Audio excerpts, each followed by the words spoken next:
Hello, everyone. Welcome to the first show of How to Raise Your Frequency with Dr. Anastasia Chopelas. That's me. And I welcome you to the show.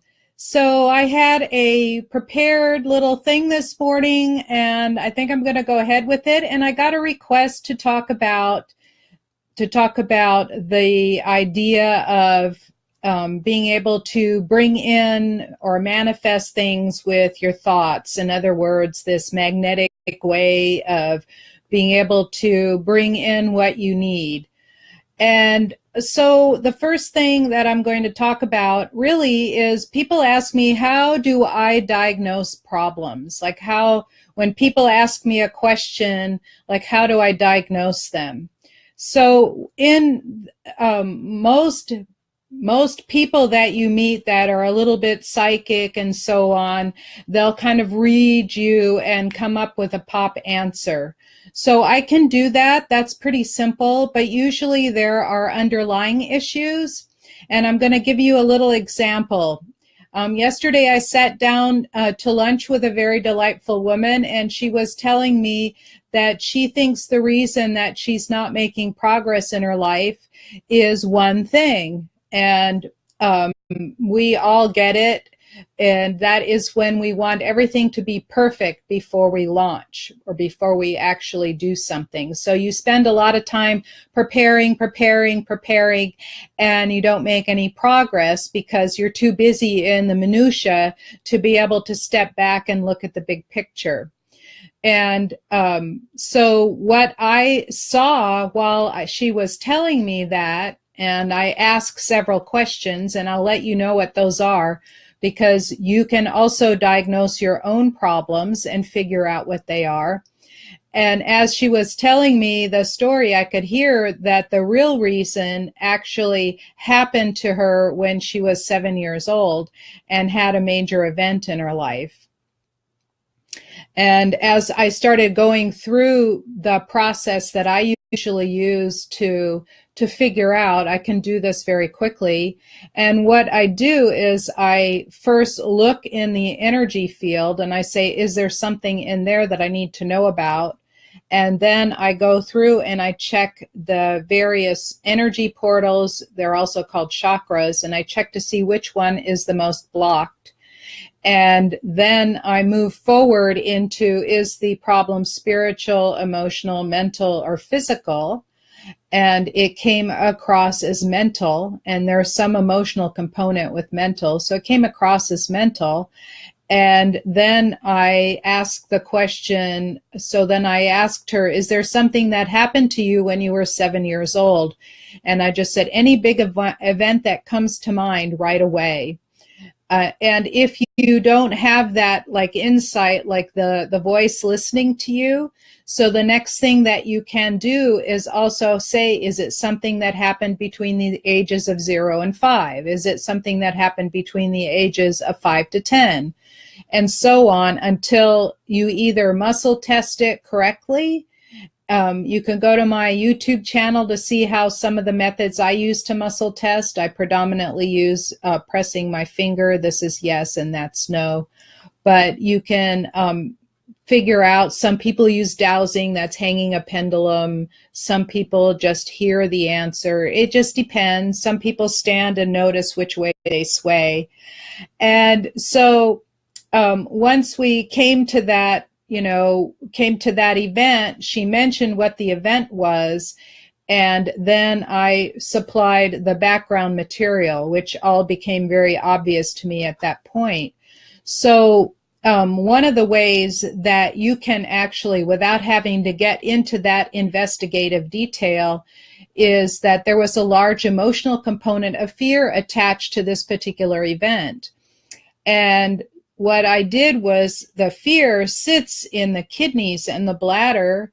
And what I did was I connected them to her grounding cord and let the healing energy come from above and into those areas and let the fear drain out of her body. And I could feel the fear draining out of her body. You don't necessarily have to feel it, but you can also muscle test how much it's still there until the fear completely drained, and then we did some more talking.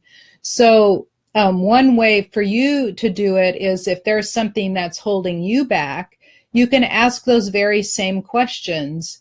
Look back in your memory. It's usually before the age of 10. It can be something really traumatic above that age, but it's usually below the age of 10, something that comes to mind. And for me, that something was, I remember one time when I was at a guest house with my parents, and we were playing a game around the table. And the hostess, who was this very sweet, very typical American lady, I grew up in a Greek family, and she asked us kids, I was the oldest of four, she asked us kids if she could bring us a snack. And in the Greek culture, when somebody asks you if you would like a snack, you have to say no 3 times before you can say yes, because that would imply that you went over to their house to mooch off of them. And in America, if you say no, it means a no. So I said, yes, I'd like something. And my mother threw me this dirty, how dare you look. And I felt all uncomfortable and everything. And the way that played out later in life is that it made it difficult for me to ask for what I wanted, whether it was in relationships or business. So you can see how these events can play havoc on your later life. So what I did was I just basically, every time I think to myself, oh, I can't ask for that, or I need to ask for it, but I'm too timid to do that, I just cut the cord off that thought. Cut the cord. And I'm finding it now easier to ask for what I want and what I'd like to have. And so in her case, I just ran energy down all her meridians and up. And one way to do that is to download my little audio I have 2 free audios. One is if you go to the blog page and you look at the sidebar, that's a 14-minute audio that you can listen to while you're falling asleep, but it also channels the energy down your back channels. You bring in the light energy from above or to the back of your head, and you down the back channels and up the front channels. So the meridians, or the body channels, are lines of receptors, and in those places we store memories. And we've known that since basically the 90s, when the book The Molecules of Emotion came out from Candace Pert, and she talked about her discovery of the endorphin receptors and how they were aligned along the meridians. And I remember getting acupuncture before I read that book and thinking to myself, wow, I haven't thought of that in such a long time. And I journaled while the needles were in me, and all these new memories would pop up, and they were significant memories. So I thought, oh, memories must be stored in the meridians. And I told my acupuncturist that, and she goes, yeah, sometimes I'll walk into people who've been sitting there with their needles, and the tears are streaming down their face because they remembered something from long ago. So she was verifying that idea. And then later I read it in a book, and I got really excited. It's like, ooh, I came up with a new idea. So having those places in your memory, those memories that are harmful, stored in those places. And another way to release them, of course, is to get acupuncture or, a massage that will massage those places, like acupressure type massages, and help release them.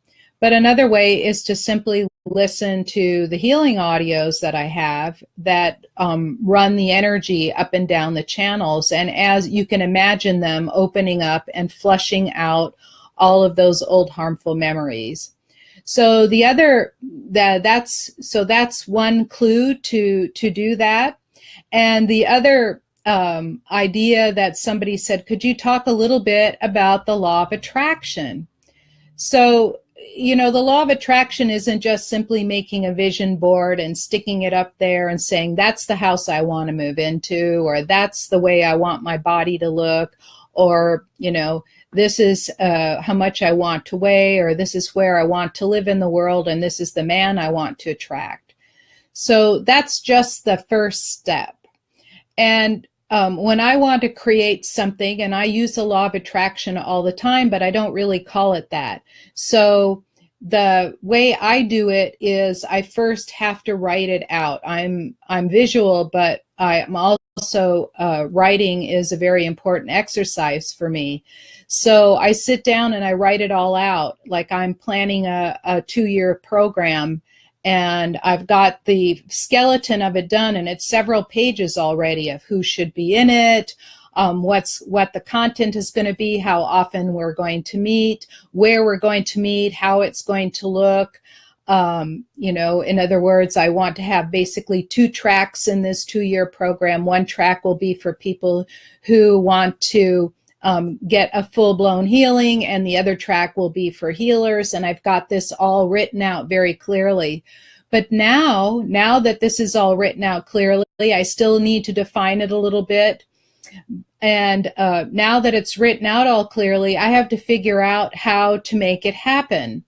So this is where, sitting and meditating, like how to make it happen, and reading online, like how to invite people in and how to attract the right crowd, why that's important, because now you've created an entity and it has now come into being. It's just like your dream house. I want it to look like this. I want to live in that place.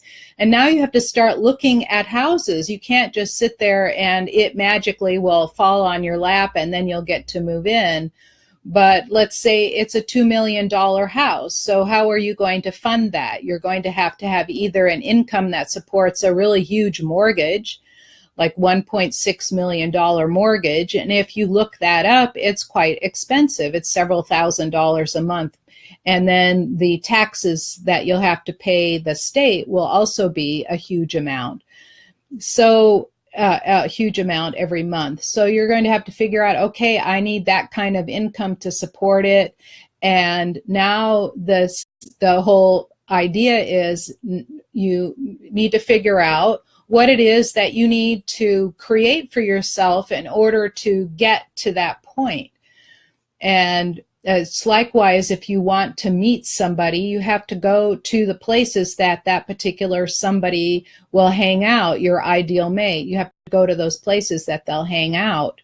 And you don't have to specifically be looking for them, because in my case, for example, my husband is somebody that found me on Facebook, but we happened to have dated back in 1969. So he found me on Facebook and we started chatting. And this was long after I had in mind the kind of person I wanted to meet, not how they looked, but what qualities I wanted in a person. And then I said, I'm great the way I am. I don't need anybody. And that's when he shows up. Like I had my house set up and I had my life set up and I was living where I want to, which is still in the same house. And all of that. And so I became the person I wanted to be in a partnership. And that's when he shows up. So there's like lots of steps that you need in order to use the law of attraction. But the first place that it shows up is in your mind. And we know that our mind influences. So I'm going to recite to you. And anybody who has a question here, please put the question in. And as soon as I'm done with this little story, I will answer any of your questions. So the first place that it begins with is in your mind. And there is actually scientific proof that the mind can influence all kinds of things. So one of these studies is a study using a random light generator. In other words, it was programmed to produce over 100 flashes of light, 50% green and 50% red lights. And so they had a number of people sit down and, put on a checklist how many reds and how many greens would show up. And they had to count, let's say, 500 blips. And it would always be, 50-50. So then they would put people in front of the machine and tell them that more green was going to appear than red, even though they had done nothing to change the machine. They told them that more green would appear than the red, and they wanted to see how far off it was, and that their machine probably had the most green. So in that person's mind, they would imagine that there would be more green lights. And so they were creating that reality for themselves right then and there. And they would count up to 500 blips, and they would find that there would be 55% green and 45% red. And that's statistically significant. And that was created just by observing a mechanical device. Okay, so now you can imagine that this was influencing a mechanical device. So that person's energy and intent shifted that machine. So now you can imagine we've got this fluid energy field going, and we people are very influenced by other people's energy fields. So if you want to create something like invite in somebody into your life, and you start with a very clear image of what you'd like to have. For instance, I would like to have 20 people enroll in my 2-year program. So now I have to put that intent out and make it publicly known. And I've got this very strong image of what that will look like. And I have to do the actions that will make other people aware that this is going on, right? So this is how the law of attraction works. So anybody... Hi, Barbara Marie. Hi, Amber Gray. So anybody that's interested in getting a question answered, I'm happy to answer the question. I'll be back next week at noon. I'll be on my phone because we will be up in the northern regions, Idaho, Washington, Oregon, where the total eclipse is going to be. I'm off to visit my daughter and daughter-in-law and son and my 2 grandchildren, and we're going to be, since we're up there anyway, we're going to be observing the total solar eclipse, which is something I've wanted to do since I was a very little kid. Okay. And so I'll see you next week, and I will be somewhere else, but I'll have another topic to talk about. And thank you so much for joining me, and I hope you enjoy this coming week.